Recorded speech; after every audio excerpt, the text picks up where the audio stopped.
د هر کور مکتب د نن زده کړه د سبا ویاړ. السلام علیکم. د هر کور مکتب ګرانو زده کوونکو ستړي مسئ. د دوهم ټولګي د ریاضي مضمون یو 50 لوسته ښه راغلاست. د نن ورځې د درس موضوع مو د ضرب په عملیه کې د صفر عدد خاصیت دی. ګرانو زده کوونکو صفر ته په ضرب کې خنثی عنصر وایي. تاسو به فکر کوئ چې خنثی عنصر څه معنا لري او ولې دا نوم ورته کارول کیږي. راځئ چې زده یې کړو. کله چې موږ یو عدد له صفر سره ضرب کړو جواب یې صفر دی. مثال صفر ضرب یو مساوي په صفر سره دی. صفر ضرب دوه مساوي کیږي په صفر سره.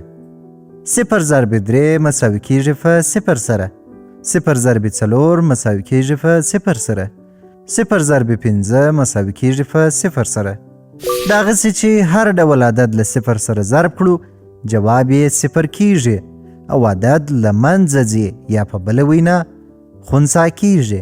نو ځکه په ضرب عملیه کې صفر ته خنثی عنصر وایي.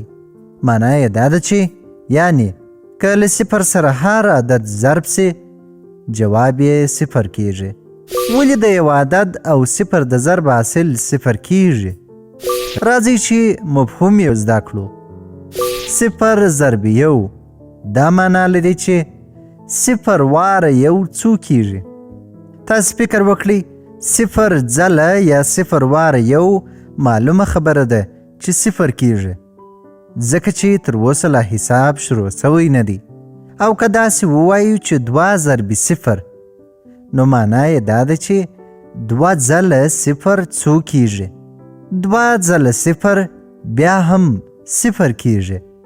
صفر چې هر څومره واره پرله پسې جمع کړو یا یې هم ضرب کړو نو بیرته یې حاصل صفر کیږي. اوس که له تاسې څخه څوک پوښتنه وکړي چې 10 واره صفر څو کیږي یا 10 ضرب صفر څو کیږي تاسې باید ورته ووایاست چې صفر، ځکه چې صفر چې هر څو واره سره جمع یا ضرب کړل سي بیا هم صفر کیږي. نو ګرانو زده کوونکو دې قانون ته په ضرب کې د صفر خاصیت وایي.